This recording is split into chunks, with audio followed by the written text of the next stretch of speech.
ये 44 किस्म के टैक्सों की गर्दान ये नहीं दे पाते।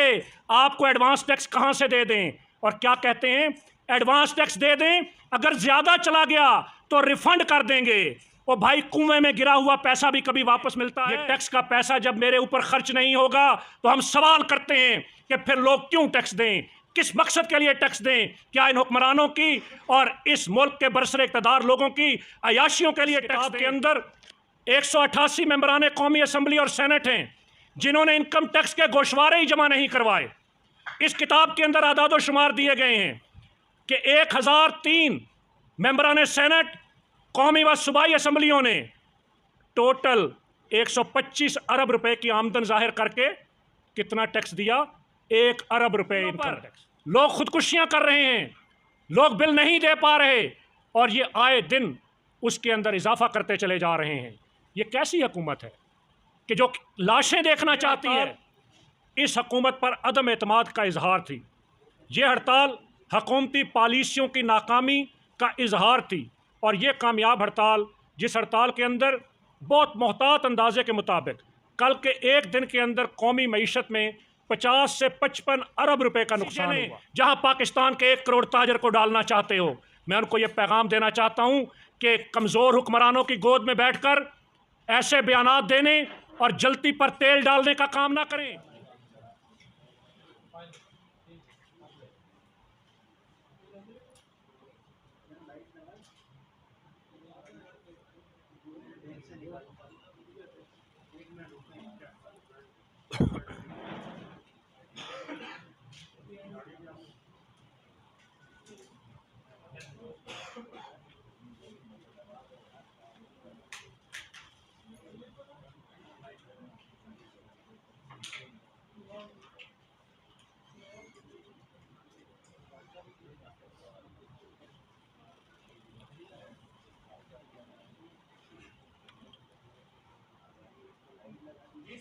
शुरू करें जी।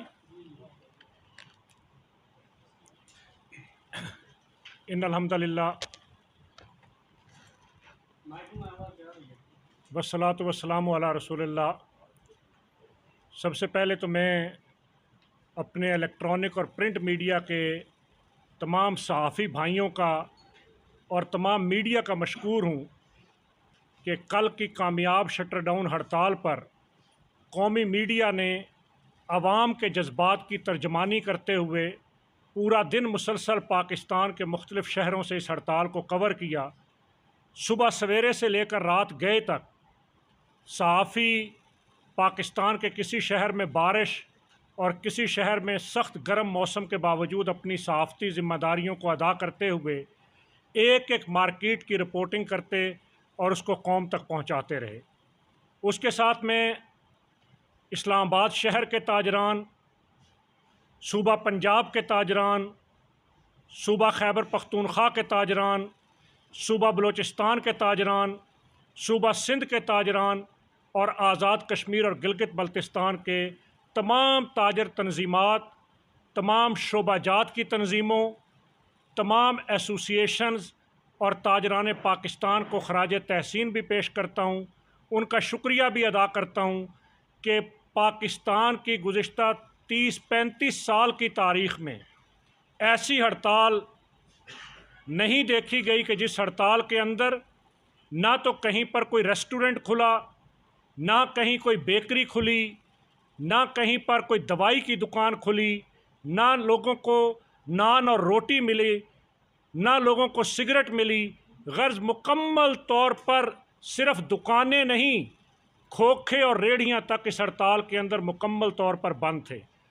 और सिर्फ पाकिस्तान के शहरों के बड़े बाज़ार नहीं, दूर दराज के देहातों, कस्बात और गाँव के अंदर वो छोटी छोटी दुकानें वो भी इस हड़ताल के अंदर मुकम्मल तौर पर बंद थी।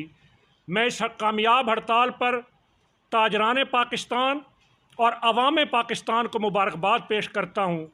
ये हड़ताल इस हकूमत पर अदम एतमाद का इजहार थी। ये हड़ताल हकूमती पॉलिसियों की नाकामी का इजहार थी। और ये कामयाब हड़ताल, जिस हड़ताल के अंदर बहुत मोहतात अंदाजे के मुताबिक कल के एक दिन के अंदर कौमी मईशत में 50 से 55 अरब रुपए का नुकसान हुआ। इस एक दिन की हड़ताल के नतीजे में वफाकी महसूलात और सूबाई महसूलात के अंदर 8 से 10 अरब रुपए की टैक्स कलेक्शन ना हो सकी। एक दिन की हड़ताल में पेट्रोलियम लेवी की मद के अंदर 1.5 से 2 अरब रुपया वो कौमी ख़जाने में ना आ सका। इस एक दिन की हड़ताल ने पूरी दुनिया के अंदर ये पैगाम दिया कि पाकिस्तान का ताजर, पाकिस्तान का सनतकार इस हद तक परेशान है, इस हद तक हालात के जबर के हाथों मजबूर हो चुका है कि वो अपनी दुकानें बंद कर रहा है। मैं खराज तहसीन पेश करना चाहता हूँ पाकिस्तान की सनती तंजीमों को कि पाकिस्तान की मईशत के हब कराची के अंदर तमाम इंडस्ट्रियल एरियाज़ बंद थे। पंजाब के बड़े बड़े शहरों के सनती जोन मुकम्मल तौर पर बंद रहे। मैं तमाम सनती तंजीमों और सनतकारों का भी शुक्रिया अदा करता हूँ कि वो ताजरों की इस हड़ताल के अंदर उनके शाना बशाना खड़े हुए। मैं पाकिस्तान के उन चैम्बर्स का शुक्रिया अदा करना चाहता हूँ, वो Karachi chamber of commerce and industry हो, Rawalpindi chamber of commerce and industry हो, या पाकिस्तान के दीगर चैम्बर्स हों, कि जिन्होंने ताजरों की इस हड़ताल के अंदर इस मुश्किल को महसूस करते हुए इस हड़ताल को सपोर्ट करने का ऐलान किया। मैं ये गुजारिश करना चाहता हूँ कि हुकूमत इस कामयाब हड़ताल से नविश्ता दीवार को समझ ले। ये हड़ताल अवामी गैज़ो गज़ब का इजहार थी, अवाम की नफ़रत और उसके अंदर पकने वाले लावे का इजहार थी। और मैं ये कहना चाहता हूँ कि अगर ये बिफरी हुई अवाम, अगर ये हालात से तंग अवाम बाहर निकल आई तो फिर हुक्मरान इसको संभाल नहीं सकेंगे। इसलिए हुक्मरानों को मजाक उड़ाने की बजाय हालात की संगीनी को महसूस करना चाहिए। कल की कामयाब हड़ताल के बाद हुकूमती तर्जमानों के अजीब व गरीब बयानात सामने आए। हुकूमत की गोद में पलने वाले लोगों के तरह तरह के स्टेटमेंट सामने आई। किसी ने कहा ताजर टैक्स नहीं देना चाहता। मैं बड़े वाज़ेह अल्फाज में उनको ये पैगाम देना चाहता हूँ कि ताजर टैक्स दे रहा है, ताजर टैक्स देना चाहता है। आप टैक्स लेना नहीं चाहते, आप एक जुल्म का निज़ाम नाफिज करना चाहते हैं जो किसी सूरत हमें कबूल नहीं है। और मैं ये बात भी कहना चाहता हूँ कि ये कैसी रियासत है कि जहाँ आवाम भूख से मर रही है, जहाँ आवाम भूख के हाथों तंग आ चुकी है, और ये रियासत उनको रिलीफ देने की बजाय उनकी मुश्किलात के अंदर इजाफा कर रही है। बिजली के बिलों पर लोग खुदकुशियाँ कर रहे हैं, लोग बिल नहीं दे पा रहे, और ये आए दिन उसके अंदर इजाफा करते चले जा रहे हैं। ये कैसी हुकूमत है कि जो लाशें देखना चाहती है, जो आवाम को मरा हुआ देखना चाहती है। ये खून आशाम हुकूमत, इसको होश के नाखून लेने होंगे। और मैं ये गुजारिश करना चाहूँ कि हुकूमती गोद में बैठे हुए, हुकूमती मराहत लेने वाले वो सोशल मीडिया और दीगर ज़राए से कल की कामयाब हड़ताल के बाद ये पैगामात दे रहे हैं कि ताजरों को 3 साल कैद की सज़ा होगी। मैं उनको ये पैगाम देना चाहता हूँ कि आओ मैदान के अंदर, पाकिस्तान का 1 करोड़ ताजर जेलों में जाने के लिए तैयार है। बनाओ ऐसी जेलें जहां पाकिस्तान के 1 करोड़ ताजर को डालना चाहते हो। मैं उनको ये पैगाम देना चाहता हूं कि कमज़ोर हुक्मरानों की गोद में बैठकर ऐसे बयानात देने और जलती पर तेल डालने का काम ना करें। हम ज़िम्मेदार लोग हैं, हम पाकिस्तान की मईशत के तर्जमान हैं, हम गैर ज़िम्मेदाराना रवैयों को इख्तियार नहीं करना चाहते।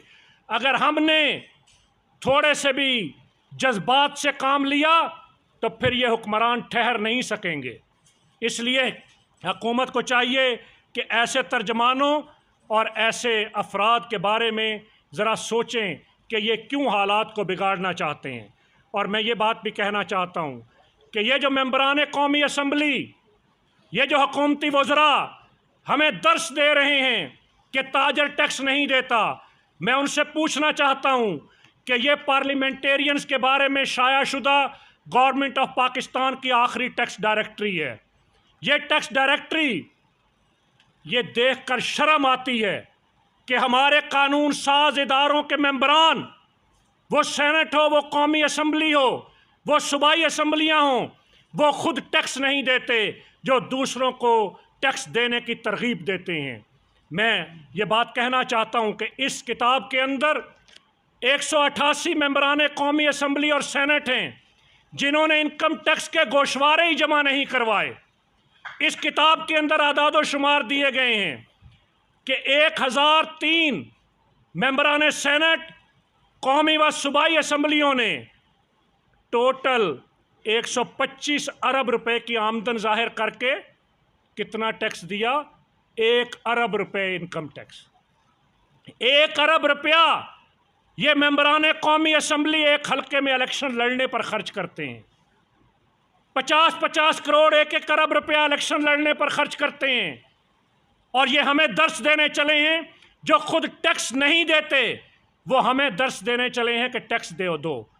मैं सबसे पहला मुतालबा ये करना चाहता हूँ कि कानून साजी की जाए कि कोई इनकम टैक्स ना देने वाला वो सूबाई असम्बली, कौमी असम्बली, सेनेट या किसी भी अवामी नुमाइंदगी के ओहदे के लिए अहल नहीं है, ताकि इस मुल्क के अंदर टैक्स कल्चर को परवान चढ़ाया जाए।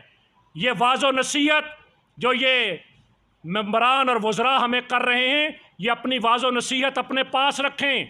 ये अपनी मराहत के अंदर तो एक दिन में इजाफा करते हैं। मैं पूछना चाहता हूँ कि चेयरमैन सेनेट हो, स्पीकर कौमी असम्बली हो, ये पब्लिक ऑफिस होल्डर्स, ये कौन सी कौम की खिदमत कर रहे हैं कि इनके लिए लाइफ टाइम इनको पेंशन मिलती है, लाइफ टाइम ये जहाज़ों पर सफ़र कर सकते हैं, अपने ख़ानदानों को लेकर बाहर जा सकते हैं। ये कौन सी कौम की खिदमत कर रहे हैं? इसलिए मैं ये गुजारिश करता हूँ कि सबसे पहले कि ये जितने मेंबरान पार्लियामेंट हैं, इनके तरक्याती फ़ंड्स पर पाबंदी लगाई जाए, इनके अलाउंसेस बंद किए जाएँ, इनकी मराहत बंद की जाएँ। हुकूमत आए पहले अपनी शाखर्चियों को कम करने का ऐलान करे, फिर आए ताजरों के साथ मेज़ पर बैठे। इसलिए मैं ये बात भी कहना चाहता हूँ, ये कहते हैं कि इनकम टैक्स, ये इनकम टैक्स का इस्तिस्ना ये इस किताब के अंदर मौजूद है। ये इस्तिस्ना इस मुल्क की अदलिया को क्यों हासिल है? इस मुल्क के सदर और गवर्नर्स को इनकम टैक्स का इस्तिस्ना क्यों दिया गया है? क्या ये बहुत गरीब लोग हैं? इनको तो ज़री ज़मीनें मिलती हैं, इनको प्लाट मिलते हैं, इनको जायदादें दी जाती हैं, इनके पास सरकारी गाड़ियां हैं, इनको बिजली के यूनिट मिलते हैं, इनको टेलीफोन के यूनिट मिलते हैं, इनकी गैस फ्री है, इनके पास ड्राइवर से लेकर सिक्योरिटी गार्ड्स तक अमला मौजूद है। आखिर ये मराहत याफ्ता तबका और अशराफिया क्यों इन्हीं को नवाजा जा रहा है और पाकिस्तान के आम आदमी पर जुल्म ढाया जा रहा है? अब ये जुल्म का निज़ाम हम नहीं चलने देंगे। और मैं ये गुजारिश करूं कि टैक्स क्यों लिया जाता है? टैक्स इसलिए लिया जाता है कि मेरे ताजर, मेरी कौम रियासत पाकिस्तान से एक मुआहदे के तहत टैक्स देती है कि हम टैक्स देंगे। वो टैक्स का पैसा इस मुल्क के अंदर आम आदमी को मुफ्त और मियारी तालीम देने पर खर्च होगा। इस मुल्क के टैक्स गुजार को और आम आदमी को सरकारी अस्पतालों में मियारी मुफ्त इलाज के लिए खर्च किया जाएगा। उससे पीने का साफ़ पानी मिलेगा, उससे सीवरेज लाइनें बनेंगी, सड़कें और गलियां बनेंगी, स्ट्रीट लाइट्स लगेंगी, उसके नतीजे के अंदर इंफ्रास्ट्रक्चर बनेगा, लेकिन इंसाफ मिलेगा, तहफ़्फ़ुज़ मिलेगा। मैं ये पूछना चाहता हूँ हुकूमत पाकिस्तान से कि यहाँ ना तालीम मिलती है, ना सेहत मिलती है, ना पीने का साफ़ पानी मिलता है, ना तहफ़्फ़ुज़ मिलता है, ना सिक्योरिटी मिलती है, और शहर उसके गटर उबलते हैं, कूड़े के ढेर लगे हुए हैं, बदबू और ताफ़न है, बीमारियां फैल रही हैं। ये टैक्स का पैसा जब मेरे ऊपर खर्च नहीं होगा तो हम सवाल करते हैं कि फिर लोग क्यों टैक्स दें, किस मकसद के लिए टैक्स दें? क्या इन हुक्मरानों की और इस मुल्क के बरसरे इक़्तिदार लोगों की अयाशियों के लिए टैक्स दें? ऐसा टैक्स का निज़ाम हमें किसी सूरत कबूल नहीं है। और मैं गुजारिश करूं कि ये कहते हैं टैक्स नहीं देते, इन बाबुओं को, इन अकल के अंधों को, इन शीशे के मोहल्लात में बैठे हुए लोगों को मैं बताना चाहता हूं कि पाकिस्तान का ताजर और सनतकार कितनी किस्म का टैक्स दे रहा है। ज़रा सुनते जाइएगा। मैं आपसे भी और कौम्स को ये सुनाना चाहता हूँ कि इनकम टैक्स हम देते हैं, कारपोरेट टैक्स देते हैं, सुपर टैक्स देते हैं, वेल्थ टैक्स देते हैं, कैपिटल गेन टैक्स देते हैं, वफाक का सेल्स टैक्स देते हैं, सूबों का सेल्स टैक्स देते हैं, वैल्यू एडेड टैक्स देते हैं, फेडरल एक्साइज ड्यूटी देते हैं, custom duty, withholding tax, additional custom duty, property tax, professional tax, regulatory duty, infrastructure development cess के नाम से भी टैक्स देते हैं, वर्कर्स वेलफेयर फंड देते हैं, सोशल सिक्योरिटी के नाम पे टैक्स देते हैं, ओल्ड एज बेनिफिट के नाम पे टैक्स देते हैं, एंटी डंपिंग ड्यूटी देते हैं, पेट्रोलियम लेवी देते हैं, नेचुरल गैस सरचार्ज देते हैं, एक्साइज ड्यूटीज़ देते हैं, म्यूनसिपल कॉरपोरेशंस के टैक्स देते हैं, फायर ब्रिगेड के टैक्स देते हैं, कंजर्वेंसी चार्जेस देते हैं, ट्रेड लाइसेंस की फ़ीसें देते हैं, फूड अथॉरिटीज़ के लाइसेंस की फ़ीसें देते हैं, इन्वायरमेंट के लाइसेंस की फ़ीसें देते हैं, लेबर लाइसेंसेस बनवाते हैं, रेस्टोरेंट्स के लाइसेंस बनते हैं, होटलों के लाइसेंस बनते हैं, होटलों पे बेड टैक्स के लाइसेंस लिए जाते हैं, उस पर फ़ीसें ली जाती हैं, एडवर्टाइजमेंट लाइसेंस बनवाते हैं, होर्डिंग की फ़ीसें देते हैं, बोर्डों के टैक्स देते हैं, साइन बोर्ड्स के टैक्स देते हैं, ट्रांसफ़र फीस और स्टाम्प ड्यूटियाँ देते हैं, वाटर चार्जेस और सीवरेज टैक्स देते हैं, लाइटिंग टैक्स देते हैं, बिल्डिंग प्लान अप्रूवल फ़ीसें देते हैं, कंप्लीशन सर्टिफिकेट के टैक्स देते हैं, बिल्डिंग परमिट की फ़ीसें देते हैं, बॉयलर रजिस्ट्रेशन के टैक्स देते हैं और टूल टैक्स और रोड टैक्स भी देते हैं, काउंटर व्हीलिंग ड्यूटी देते हैं, मोटर व्हीकल टैक्स देते हैं, इमूवेबल प्रॉपर्टी पर सूबों के अंदर टैक्स देते हैं, एक्सपोर्ट डेवलपमेंट सरचार्ज देते हैं, एक्सपोर्ट टैक्स देते हैं, इंपोर्ट ड्यूटीज़ देते हैं, इंपोर्ट प्रोसेसिंग फ़ीस देते हैं, डैमरेज और डिटेंशन देते हैं, प्रीमियम इंश्योरेंस देते हैं, पोर्ट सरचार्जेस देते हैं, नीलम जहलम सरचार्ज देते हैं, तरबेला डैम का टैक्स देते हैं, टीवी को चलाने का टैक्स देते हैं, ट्रांसमिशन लाइनों को बनाने का टैक्स देते हैं, बापडा के डिस्ट्रीब्यूशन चार्जेस पे टैक्स देते हैं, मीटरों का रेंट देते हैं और कितने टैक्स आप बताएं। मैं और 15 मिनट इन टैक्सों पे बात कर सकता हूँ। ये सारे टैक्स देने के बाद महंगी बिजली, महंगी गैस, महंगा पानी लेते हैं। मैं पूछता हूँ कैसे हम कारोबार चलाएं। मैं हुक्मरानों से पूछता हूँ, आओ हमारी दुकानों की चाबियां ले लो, हमारे कारखानों की चाबियां ले लो, हमें घरों के खर्चे दे दो, ये दुकानें और कारखाने तुम ले लो, चलाओ इनको। जो टैक्स की बात करते हो, क्यों जुल्म ढाते हो, क्यों जुल्म का निज़ाम रखना चाहते हो। और मेरे भाइयों और दोस्तों, ये ताजर दोस्त स्कीम के नाम पर उस ड्रामे की बात करते हैं, उस ताजर करना चाहते हैं। मैं पूछना चाहता हूँ उन हुकूमत के तर्जमानों से कि ये ताजर दोस्त स्कीम बनाते वक्त किससे मुशावरत की आपने। पाकिस्तान की ताजर तंजीम का सदर आपसे सवाल करता है कि किससे आपने मुशावरत की। अगर आपने अपने ऐवान की भूल भलियों के अंदर मौजूद अपने गुमाश्तों से मुशावरत की है तो ऐसी किसी मुशावरत को हम नहीं मानते और ना उसके ज़िम्मेदार हैं। मैं ये कहना चाहता हूँ कि झूठ और गलत बयानी और मनफी प्रोपेगेंडा छोड़ दें। हम आज भी मईशत चलाने के लिए मुज़ाकरात के लिए तैयार हैं, लेकिन आपके रवैये हमें इस बात पर मजबूर कर रहे हैं कि हम किसी भी टेबल पर बैठने से इनकारी हो जाएं। मैं इसलिए ये कहना चाहता हूँ, सवाल करता हूँ उनसे कि ये जो फिक्स स्लैब आपने लगा दिया, कौन से ज़ाब्ते और कानून के तहत लगाया, कौन सा सर्वे आपने किया, कैसे आपने जायदाद की कीमत के ऊपर इंडिकेटिव इनकम बनाते हुए टैक्स लगा दिया। ये जायदाद जिसकी मलकियत है वो प्रॉपर्टी टैक्स देता है, किराएदार उसके अंदर मालिक को किराया देता है। ये कितने टैक्स मैंने आपको बताए जो हम देते हैं। तो कौन सी इंडिकेटिव इनकम इन्होंने क्या किया। इस्लामाबाद की छोटी मार्केट हो या बोहरी बाज़ार हो या तारक रोड कराची हो या अकबरी मंडी हो या शाह आलम मार्केट लाहौर हो या पेशावर की मार्केटें हों, एक एक इलाके को 60-60 हज़ार 50-50 हज़ार रुपये महीना वो टैक्स स्लैब बना दिया। मैं पूछता हूँ किस कानून के तहत आपने बनाया, कौन से सर्वे के तहत बनाया, कौन से इंसाफ के तकाजे के तहत बनाया? ये स्लैब हमें नहीं कबूल, किसी सूरत नहीं देंगे। बिल्कुल वाजे करता हूँ, कल हुकूमत के स्पोक्समैन ने कहा कि जो ताजर ये समझता है कि ये टैक्स रेट ज़्यादा है, हम तरमीम कर रहे हैं। कौन सी तरमीम?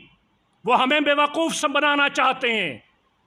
वो क्या चाहते हैं कि पाकिस्तान का ताजर इनकी तिफल तसल्ली में आ जाए। नहीं आएंगे।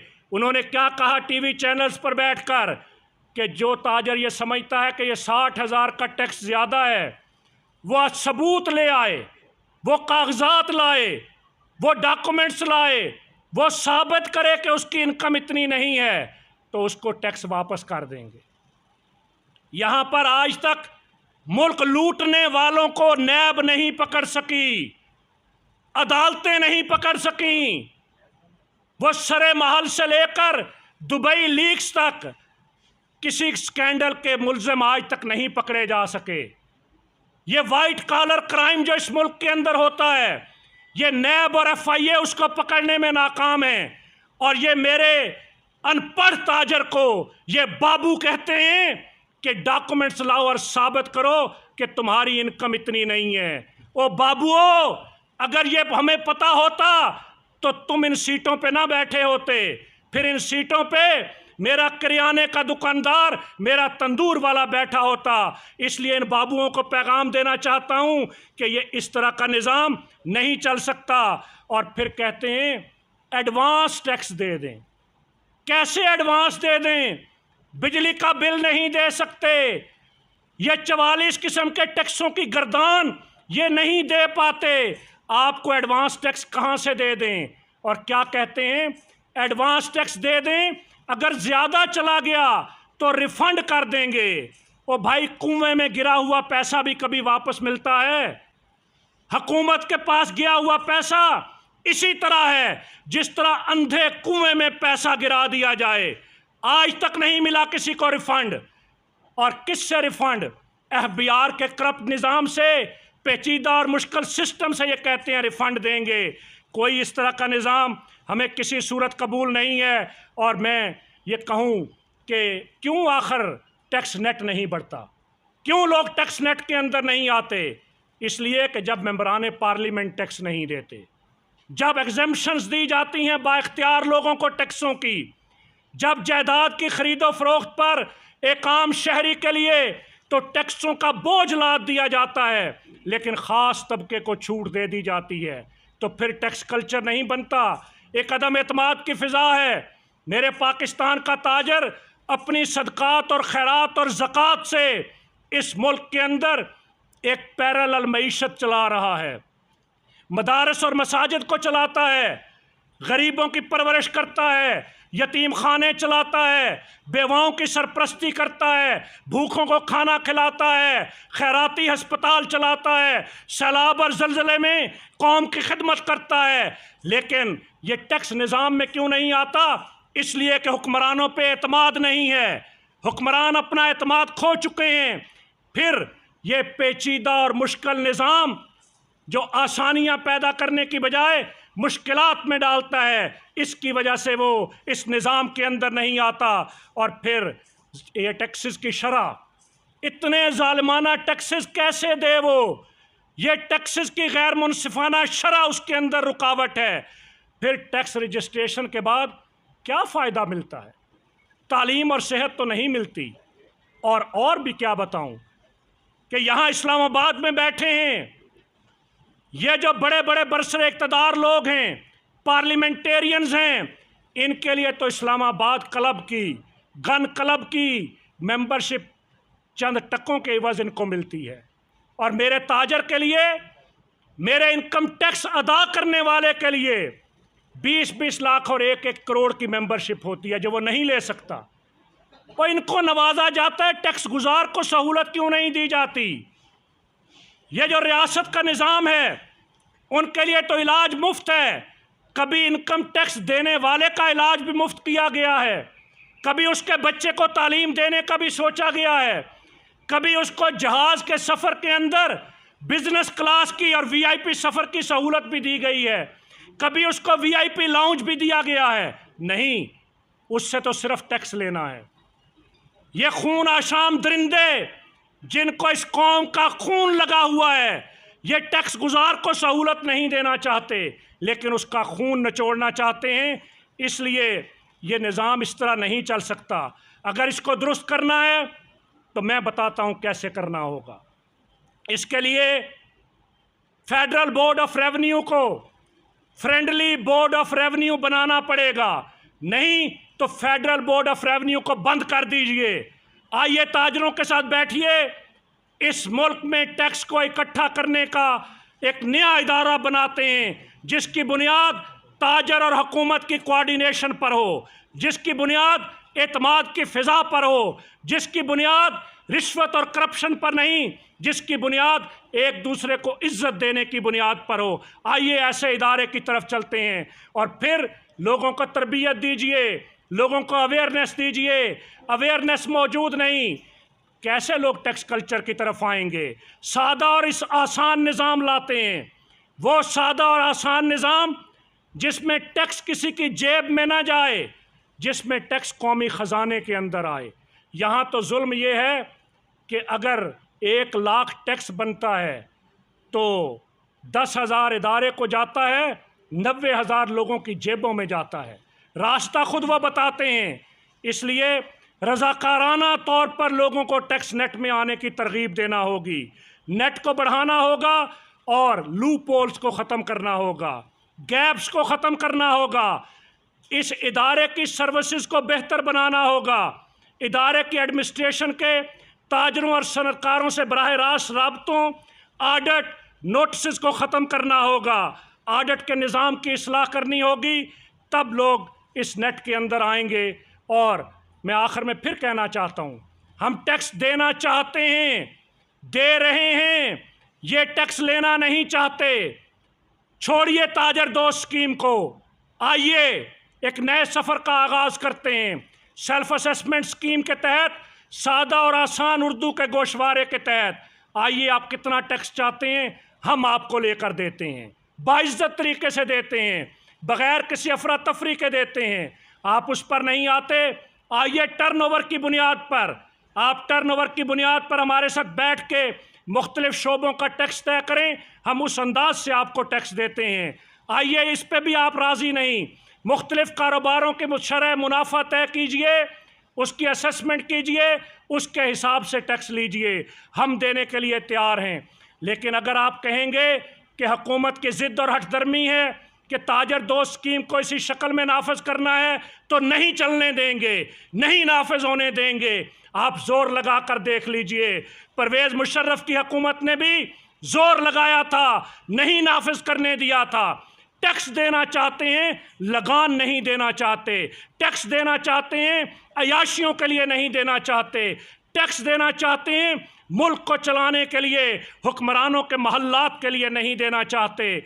और हुकूमत ने अपनी रवश ना बदली। हम देख रहे हैं रवैयों को कि हुकूमत किस सिमत में आगे बढ़ती है, और हम भी मुल्कगीर मुशावरत कर रहे हैं।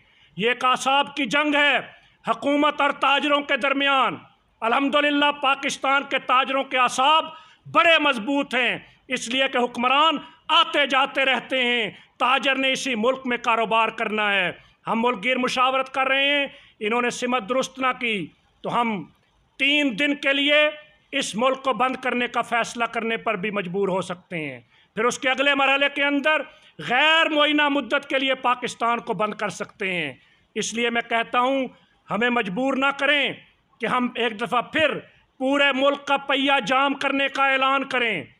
और मैं ये भी कहता हूँ कि अगर हमने ताजरों और अवाम के जज्बात को सिमत ना दी तो ये बिफरी हुई कौम निकलेगी, और बिफरी हुई कौम निकली तो फिर वज़ीर आज़म हाउस और ऐवान सदर महफूज नहीं रहेंगे। ऐसे हालात से डरना चाहिए कि बिफरे हुए लोग, बग़ैर किसी लीडर के लोग निकलें और फिर वज़ीर आज़म हाउस और ऐवान सदर की तरफ जाएं। हम ऐसे हालात से मुल्क को बचाना चाहते हैं। इसलिए एक दफ़ा फिर हुक्मरानों को कहता हूँ कि अपनी इस गैर संजीदगी को तब्दील कीजिए, और जुल्म की इंतहा देखिए।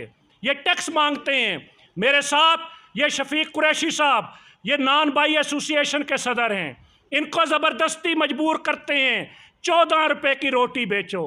ओ भाई, आप आटा भी दे दो, बिजली भी दे दो, गैस भी दे दो, आप थोड़े से पैसे हमें दे देना, हम आपकी कीमत पे रोटी बेचेंगे।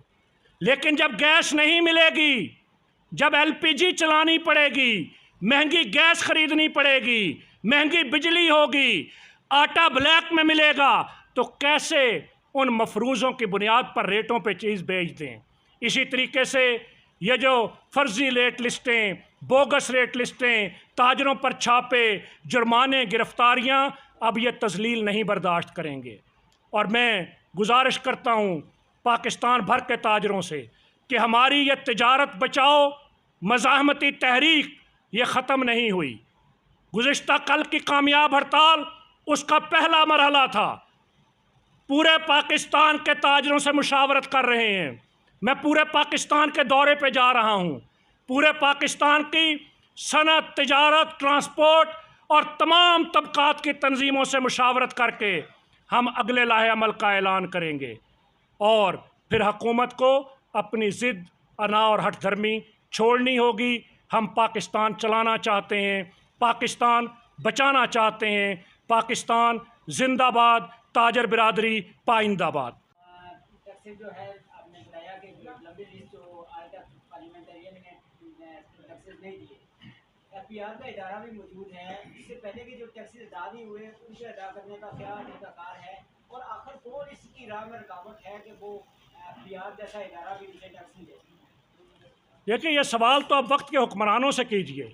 मैं समझता हूँ कि ऐवानों में बैठे हुए हुक्मरान ये ना टैक्स देते हैं ना देना चाहते हैं। ये सिर्फ आवाम का खून नचोड़ना चाहते हैं और आवाम की बस हो चुकी है। अब जब ये टैक्स नहीं देते, ये डॉक्यूमेंट्स मौजूद हैं, तो क्यों आवाम पर जुल्म करते हैं? इसलिए इस जुल्म को अब रोकना होगा।